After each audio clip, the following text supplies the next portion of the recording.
Hi guys! For today's video, magtatanggal nga pala tayo ngayon ng waste ink pad natin kasi nga nag-overflow na yung ink.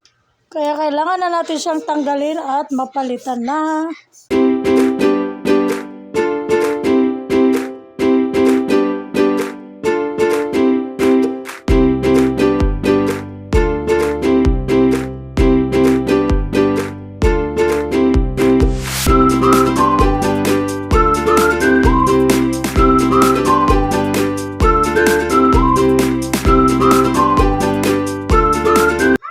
At sakto nga ay dumating na itong aking in-order sa TikTok na waste ink pad. Kaya naman agad ko itong kinabit at nang magamit na ang aking printer.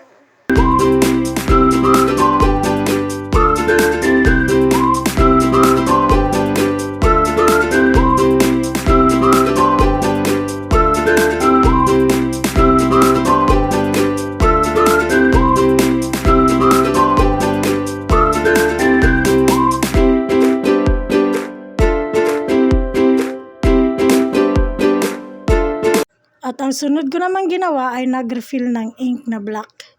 Kasi paubos na yung black at yung iba naman ay medyo marami pa kaya hindi ko muna nilagyan.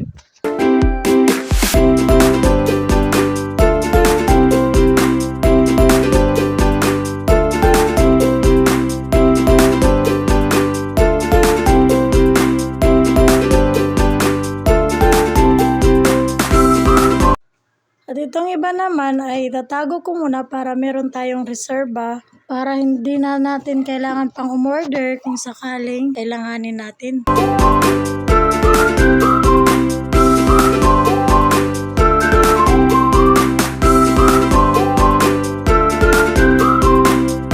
At itong waste ink pad naman ay pinasobrahan ko talaga ang pag-order para next time hindi ko na kailangan ulit mag-order.